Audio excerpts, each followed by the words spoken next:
Assalamualaikum, salam sejahtera dan selamat kembali ke channel Abang. Jadi hari ni adalah segmen cerita seram dan cerita ni memang seram. Kali ni Abang dapat cerita tentang Bukit Putus. Kalau korang tak tahu, Bukit Putus ni dia letaknya dekat Negeri Sembilan dan jalannya lebih kurang macam jalan hijau, bengkang-bengkok, banyak kelok, jalan kecil, ada gaung, ada bukit. Lepas tu memang tempatnya scary Mary sikit lah. Jadi kalau korang nak tahu cerita daripada mula sampai habis, tonton video Abang akan ceritakan. Cumanya Abang ada satu lah benda yang tak seronok hari ni, iaitu rambut Abang panjang gila. Korang tengok macam serabannya Abang, kalau rambut panjang, rambut Abang bergulung-gulung tau. Abang sebenarnya rambut Abang agak ikal mayang. Ikal mayang. Jadi bergulung-gulung, jadi agak panjang, tak sempat. Bukan tak sempat, tak boleh nak potong. Sebabnya kita PKP kan, masih lagi terkurung. Tak apalah, terkurung tu tak ada masalah. Rambut panjang ni Abang rasa macam agak rimas sikit lah. Okey, kita melalut sikit lah. Sebab mesti korang pelik kan, kenapa Abang melalut-lalut kan? Sebabnya Abang ada satu niat tau. Abang nak korang semua kenal Abang, siapa Abang. Dengan rambut serabai, tersasul, cakap kadang terbelit-belit lidah, pelat-pelat sikit. Abang nak jadi diri Abang, inilah Abang. Abang tunjuk kat korang. Dan Abang ceritakan sebabnya Abang suka kongsi kisah orang. Dan kisah ni disampaikan oleh dua orang yang berbeza dan minta maaf sangat-sangat Abang tak boleh bagi tahu siapa nama dia dan memang dia orang tak nak Abang namakan lah. Cerita A disampaikan oleh Pak Cik Amran lah. Amran kan, Amran fan kan. Cerita A disampaikan oleh Pak Cik Amran, anak dia yang sampaikan lah, tapi Pak Cik Amran punya cerita. Dan cerita B disampaikan oleh Makcik Azizah. Macam tu lah korang boleh lah. Jadi kalau korang nak tahu cerita daripada mula sampai habis, tonton video Abang akan ceritakan insyaAllah. Lokasi cerita kali ni dekat Bukit Putus. Kalau korang pernah pergi Negeri Sembilan, memang tahu Bukit Putus tu satu tempat yang jalannya memang curam. Dah banyak orang aksiden. Tapi kematian tak berapa banyak lah. Cuma sebabnya dia punya gaungnya tidaklah terlalu dalam dan dia ada banyak pokok. Dan kalau jatuh pun boleh tersangkut kat pokok tu. Tapi kalau jalan waktu malam memang scary meheri. Gila. Abang sendiri, Abang memang duduk Negeri Sembilan, memang Abang tahu Bukit Putus tu macam mana. Dan Abang memang tidak bercita-cita nak lalu lepas daripada pukul 12 sebab kisah ni semuanya lebih daripada pukul 12 yang seram. Yang cerita pertama ni disampaikan oleh Pak Cik, siapa Abang cakap tadi? Pak Cik Amran. Abang kita namakan Amran lah, disampaikan oleh Pak Cik Amran. Dia ni, cerita ni berlaku lebih kurang tahun 90-an. Pak Cik Amran ni kerja TNB dekat Seremban. Jadi dia selalu ulang alik sebab dia duduk dekat kawasan Kuala Pilah. Jadi dia selalulah ulang alik. Ulang alik daripada Seremban ke Kuala Pilah. Tapi selalunya kalau dia balik kerja, pukul 5 dah bertolak daripada Seremban nak ke Kuala Pilah sebab jalan agak jauh. Tapi hari tu tak berapa nak baik. Sebabnya dia ada masalah tentang elektrik. Dia kena buat kerja tambahan lah, senang cerita dia kena buat kerja tambahan. Pak Cik Amran tu ceritalah, dia beritahu ada masalah manhole lah, benda-benda begitu. Tapi Abang nak cakap pun, Abang tak pandai sangat sebab Abang bukan orang kejuruteraan elektrik tu. Cuma kita cakapkan masalah lah. Jadi disebabkan ada masalah tu, dia tak boleh nak balik awal. Pada hari tu dia balik lewat lebih kurang pukul 2 pagi. Sebab 2 pagi lah. Maaf dia 2 pagi daripada Seremban nak ke Kuala Pilah. Tapi Pak Cik kan, umur dia pun dah lebih kurang waktu tu dah 50-an dan dia tak berapalah nak takut. Lagipun dia pun orang Kuala Pilah dan dia berasa macam Kuala Pilah tu sebahagian daripada diri dia. Bukit Putus tu pun sebahagian daripada diri dia. Dia kalau macam ada benda yang muncul pun dia takut, dia kata, tapi tidaklah begitu macam Abang lah. Kalau Abang kena dengki macam tu, mau Abang sepanjang jalan azan Allahu Akbar, Allahu Akbar, Allah, macam itulah Abang azan. Okey, cerita dia macam ni. Jadi pada satu hari Pak Cik Amran ni balik daripada Seremban ke Kuala Pilah pukul 2 pagi. Okey. Bila sampai dekat kawasan jalan Bukit Putus tu, selekoh pertama tak ada apa-apa. Tak jauh, sampai selekoh kedua, dia dah kena. Dia kena macam mana? Waktu tu dia balik naik motor tau. Dia kata waktu tu naik motor, waktu tu dia muda lah. Abang salah cerita. Sekarang dia dah tua. Waktu tu dia kata dia muda lagi. Lebih kurang 50-an kan dia kata. Jadi waktu dia bawa motor tu, dia rasa macam ada orang ikut dia. Tapi dia tak nampak. Dia tengok dekat side mirror, tak ada. Side mirror kiri, side mirror kanan, tak ada. Tapi dia rasa macam ada benda ikut. Dia rasa macam ada macam hembusan-hembusan gitulah. Dia kata, macam ada benda ikut tapi tak ada. Tiba-tiba, dia dengar ada orang gelak dekat atas dia. Dia gelak dia macam ni. Dia kata, hihihi, hihi. Abang suara jantan lah, lain sikit gelaknya. Kalau buat suara kecil kan, abang tak boleh buat suara kecil, suara pembesar. Dia hihihi, macam tu. Dia tak boleh nak pandang atas. Dia takut, dia kata kalau dia pandang atas, nanti kan motor dia masuk dalam gaung pula kan. Okey. Dia tahu, oh rupanya benda tu yang dengki ke atas. Dia dengar tau dekat atas tu macam ada macam tu pula ada bunyi kucing lah. Dia dengar macam dekat atas kepala dia ni macam benda berkepak-kepak, macam kain yang terkibai-kibai, terkibai-kibai. Lepas tu tak adalah bau, tak ada apa, cuma hamis sikit lah, baunya macam agak hamis sikit. Dan dengar dia tergelak-tergelak. Sepanjang jalan ni, dah lah dia kata motor waktu tu tak boleh nak bawa pergi laju sebabnya benda tu naik bukit, bukan nak turun bukit, naik bukit. Naik Bukit Putus tu. Memang dengar dekat atas kepak-kepuk macam tu. Dengar, tapi pakcik ni maintain lah, steady lah. Maintain dalam dia kata dia selawat, dia baca apa? Asmaul Husna. Dia kata dia baca Asmaul Husna, itu yang dia teringatkan sifat-sifat Allah Ta'ala. Nama-nama Allah Ta'ala, Allahu Akbar, salah. Nama-nama Allah Ta'ala, okay? Asmaul Husna. Dia baca lah sambil bernasyid lah untuk tenangkan hati kan. Ar-Rahman, Ar-Rahim, Ar-Razak, semua tu. Jadi benda tu tergelak-gelak. Macam tu. Dia terkepak-kepak ke atas. Bila dia tengok pakcik ni macam layan tak layan, korang tahu dia buat apa? Dia kencingkan? Tak, dia tak kencingkan. Sebab dia dekat atas kan, dia tak kencing dah. Dia cempak pasir. Dia taburkan pasir. Kena pasir. Pakcik tu kenalah pasir. Lepas tu, dalam hati pakcik tu, kau hajar main pasir pula. Okey. Dia berharap, pakcik tu berharap, pasir tak kisahlah. Pasir pun pasir lah. Jangan tiba-tiba dia duduk atas kepala pakcik itu, bertenggek lah. Itu dah berat lah kan. Bukan ringan-ringan. Jadi, bila gelak-gelak tak jalan, dia letak pasir. Pakcik tu relax je. Maintain je Pakcik Amran tu. Dia teruskan baca. Lepas baca Asmaul Husna, baca selawat Nabi, benda tu tergelak-gelak. Lepas tu abang macam tertanya-tanya lah juga kenapa tergelak kan. Jadi sebenarnya yang dengki dia tu adalah sejenis jin.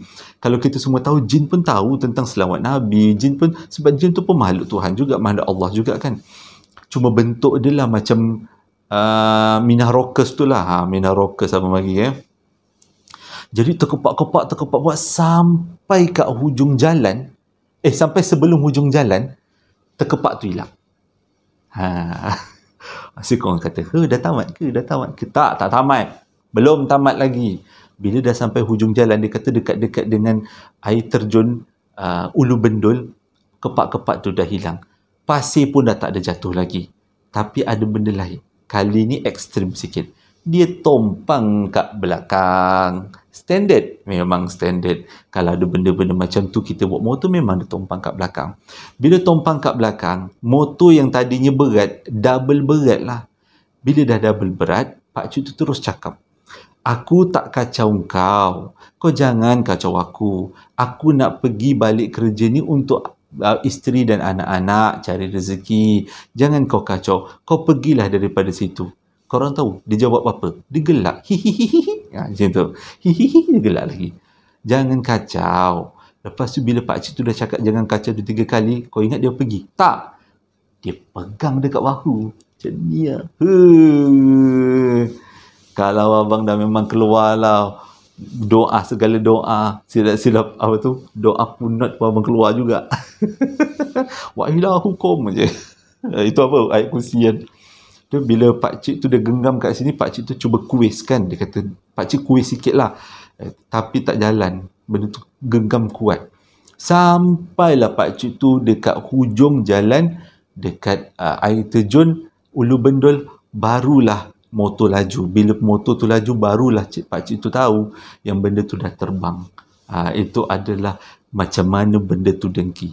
Bayangkan kalau abang yang naik motor tu tengah malam, First of all, abang tak akan naik motor tu tengah malam. Tapi kalau abang naik motor tu tengah malam dan dia cempak-cempak ke atas, abang patah balik. Balik Seremban balik. Tak ada balik Kuala Pilah, dia tidur masjid. Memang tak adalah. Hanya tunggu siang lah besok. Besok lepas subuh bawa abang balik. Esok MC. Demam kena. Tapi pakcik tu memang dia dah biasa. Dia kata Kuala Pilah tu, Bukit Putus tu sebahagian daripada dia. Dia kata dia memang selalu dengar dan dia tak pernah kena dengki tu kali pertama. Dan dia pun tak nampak rupa tu macam mana, tapi dia boleh rasa. Bila sampai dekat rumah, dia tengok dekat t-shirt dia, t-shirt TNB dia memang ada kesan orang pegang, kesan tanah dia kata, sebaris, secoring tanah lah dia kata. Tak nampak pun macam bekas tangan, tapi macam nampak secoring tanah. Lepas tu bila bini dia tanya apa tu, Samba cakap, kena dengki dengan Mina Rockers. Mina Rockers mana? Ni nak marah lah ni. Tu lepas dia explain siapa Mina Rockers tu, barulah lega bini dia, barulah bini dia simpati. Ya ke bang, ya ke bala kesian dengan abang ni. Itulah, itu abang tambah. Okey, itu adalah cerita pertama seram Bukit Putus Negeri Sembilan. Lupa nak beritahu, hari ni ada dua cerita. Satu disampaikan oleh Pakcik Amran dan satu lagi disampaikan oleh Makcik Azizah. Abang gelar lah Makcik Azizah. Nama dia lain, tapi abang gelar dia Makcik Azizah. Dia hantar mesej dekat abang, kau main panjang lagi. WhatsApp dia hantar kat abang. Tapi abang tak sempat, tak call sebabnya mesej tu pun dah lengkap kan. Selalunya kalau mesej tak lengkap abang akan call, tapi kali ni abang tak call. Dah cukup detail cerita dia. Kisah dia pada zaman muda-muda, tahun 90-an juga, nak balik kampung dekat Kuala Pilah daripada KL. Jadi daripada KL dia bertolak balik ke Kuala Pilah. Okey. Cerita dia macam ni. Pada pertengahan tahun 90-an, Makcik Azizah, suami dan anak-anak dia bergerak balik daripada KL ke Kuala Pilah. Tapi dia bergerak balik pagi sebabnya kereta dia tak ada rotek. Jadi katanya nak ngelak daripada polis lah kan. Bukan semua daripada kita senang kan. Abang pun ada kisah-kisah yang susah kan. Jadi abang boleh rasalah dia punya kesusahan tu. Nak balik kampung, cuti sekolah, tapi nak balik takut polis. Kereta pula jenis yang tak ada aircon. Kereta lama dia kata, Proton Saga. Bukan Proton, kereta lama dah. Dia tak cakap kereta apa, tapi kata kereta lama. Abang nak tambah Proton kan. Jadi dia pun baliklah tengah malam dengan tak ada rotek. Malam kan sejuk, kalau siang kan panas, kena pasang aircon. Kereta pula kereta lama, tak ada aircon, jadi bergerak malam. Tambah pula kereta tak ada rotek. Bila kereta tak ada rotek, kenalah bergerak waktu polis tak ada kan. Jadi waktu dah pagi-pagi, pukul 4 pagi tu, baru dah ada orang sampai ke Bukit Putus tu nak jadi ceritanya. Sampai dekat Bukit Putus tu, sebelum sampai ke Bukit Putus tu, dia kata, Makcik Azizah ni cerita, makcik dah terlelap, dia kata. Memang dah tak sedar lah. Tiba-tiba makcik dengar ada deruman kereta, yang macam kereta tu, kereta berderum, macam tu. Jadi makcik tu bukalah mata. Lepas tu dia tanya dengan suami dia, bang, kenapa kereta kita rosak ke? Dia kata, tak, kereta tak rosak, kereta naik bukit. Dia kata, okey, tak apalah naik bukit. Tidur balik. Anak-anak dah tidur kat belakang dah. Berdiri 7 orang kat belakang tu, dia kata. Anak-anak kecil-kecil kan, setahun satu, berdirilah tidur kat belakang. Jadi dah deruman tu, sebenarnya deruman tu datang daripada kereta. Kiri kanan pula Bukit Putus kan gelap. Jadi dia senyap je lah. Dia tak naklah tanya lebih-lebih. Dia ingat mula-mula, Makcik Azizah ingat mula-mula hantu nak makan dia ke apa tu, yang dia terbangun tu bunyi deruman tu. Kok ada rimau jadian tengah cakau-cakau kan. Sebab tu dia terbangun. Tidur balik. Bila tidur balik, tiba-tiba dia terdengar deruman yang kuat. Tambah pula suaminya baca ayat kerusi kuat-kuat. Dia pun terjaga juga. Bila dia terjaga, dia tanya dengan laki dia, abang kenapa baca ayat kerusi kuat-kuat? Kereta pula berderum kuat-kuat. Tu ada kereta kat depan, kata laki dia. Lepas tu yang Makcik Azizah macam mamai tengok, kereta kat depan. Potong bang, kata dia. Tak boleh potong. Ini kawasan bukit. Takutnya kalau waktu potong ada lori. Tak apalah. Dia pun nak sambunglah tidur. Laki dia terus cubit. Tas. Dia pun Apa hal ni? Apa hal abang cubit saya pula? Temanlah abang, kata. Abang sorang-sorang kat bukit ni. Depan tu ada kenderaan tu, kerendaan ke kenderaan. Ada transport lah kat depan tu. Transport. Lepas tu, bawa je lah, kata dia. Saya nak baring je, bukannya ada apa pun. Lepas tu lelaki dia cakap, cuba awak tengok betul-betul kat depan tu. Ada apa? Lepas tu bila Makcik Azizah tenung betul-betul, rupanya van jenazah. Tu saya terkejut. Alamak, van jenazah. 4 pagi. Dekat kawasan ni. Weh, apa hal ni? Tanya bini dia. Tanya lelaki dia. Bila bang dia potong pula ada. Dia tak potong lagi. Waktu abang nak naik, tiba-tiba entah datang dari mana. Ada pula van kat depan tu. Abang pun tak perasan. Abang ingat tak ada kereta. Tak apalah. Dia pun sama-sama lah. Dia pun seram, lelaki dia pun seram. Tapi dia tak nak, kata Makcik Azizah, dia tak tengok kat depan. Bila dia nampak tu, dia palingkan badan dia pandang lelaki dia. Sebab dah takut sangat kan, dia kata. Dia pandang lelaki dia. Tiba-tiba lelaki dia cakap macam ni. Tengah baca ayat kursi kan. Tengah baca ayat kursi, tiba-tiba lelaki dia, Allahu Akbar. Lelaki dia cakap macam tu. Kalaulah dengar perkataan Allahu Akbar tu, memang kita dalam otak kita memang terkejut lah. Automatik Makcik Azizah tu tengok dekat depan. Tengok dekat depan apa yang berlaku. Korang tahu apa Makcik Azizah tu nampak? Dia nampak ada satu bungkus putih. Abang tak nak cakap. Sebab dah malam. Dekat pukul 12. Belum pukul 12 lagi. Dekat pukul 12. Ada bungkus putih bergoyang-goyang tau. Nampak daripada belakang. Masa tu Makcik Azizah terus pandang lelaki dia. Allahu Akbar, Allahu Akbar, dia cakap lah. Dia terus baca ayat kursi. Baca ayat kursi lah. Macam wa ilah hukum tu. Bismillahirrahmanirrahim, wa ilah hukum. Dia baca tu. Dia baca terus. Lepas tu dia baca lagi. Lepas tu lelaki dia tu macam, apa yang awak baca ni? Lelaki dia tegur. Saya baca ayat kursi lah. Tu ada kat depan tu. Takut kot.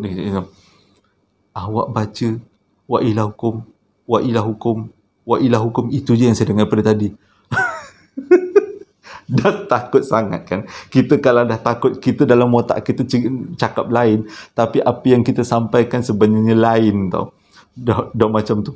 Dah takut sangat. Lepas tu bila dah suami dia tegur, dia pun betulkan balik bacaan tu kan.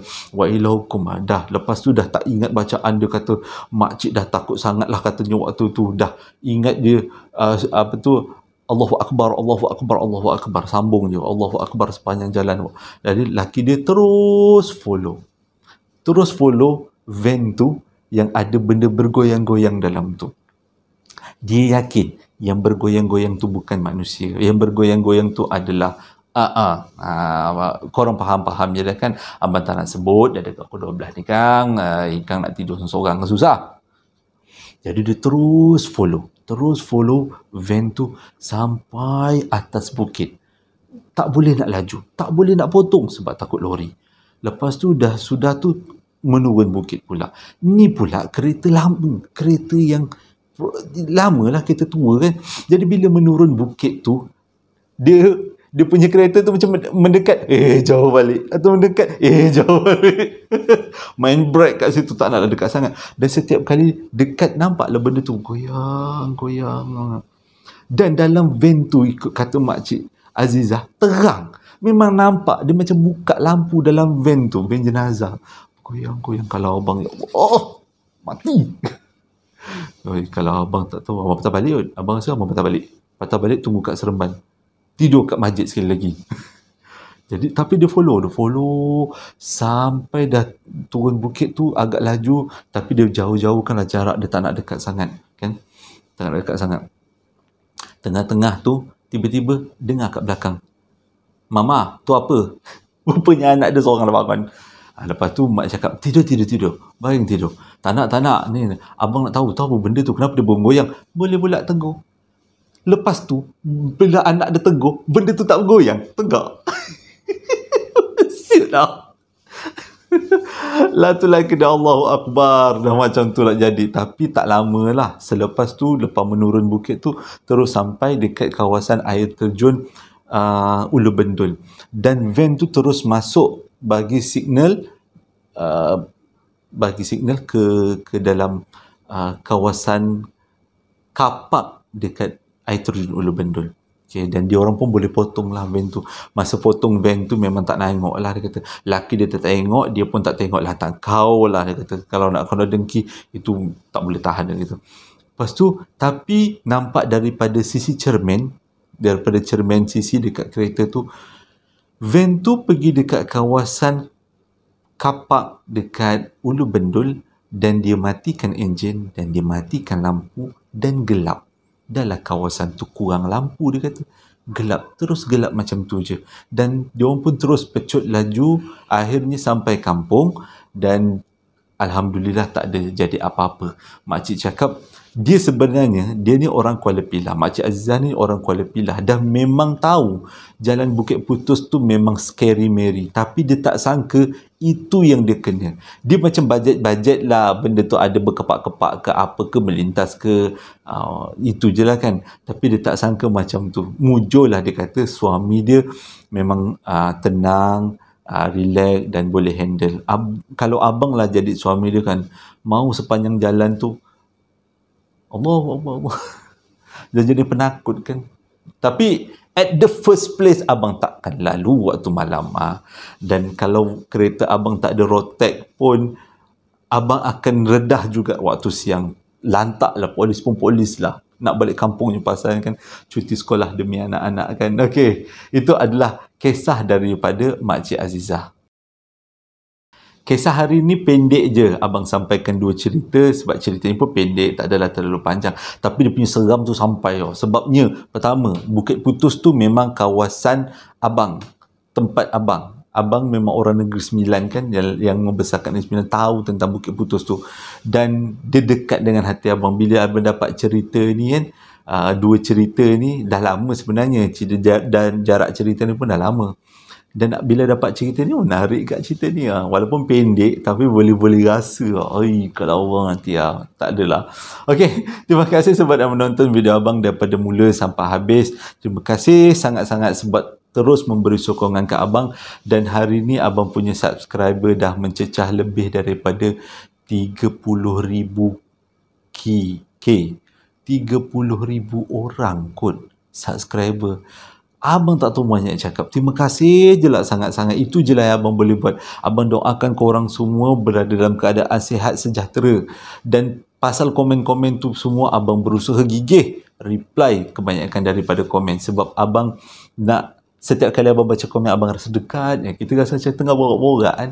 Ada juga komen-komen yang kutuk-kutuk. Tapi yang kutuk-kutuk itu pendapat dia. Abang pun tak boleh nak buat apa-apa. Itu pendapat dia. Konten tak seram lah. Tak ada jump scare. Tak ada apa. Tak seram lah. Tak menarik. Macam tu lah. Ada lah yang marah-marah macam tu. Tapi abang anggap itu pendapat dia. Abang tak boleh nak buat apa-apa. Mungkin dia jenis suka macam tu. Yang suka channel abang jenis yang tak berapa nak suka terkejut-mejut ni kan. Okay. Terima kasih sekali lagi sebab dah menonton video abang daripada mula sampai habis tentang 2 kisah di Bukit Putus disampaikan oleh Pakcik Amran. Pakcik Amran dan juga Makcik Azizah. Itu semua bukan nama sebenar, tapi abang letaklah nama tu. Okey, hingga berjumpa lagi dalam posting abang yang akan datang. Assalamualaikum warahmatullahi wabarakatuh.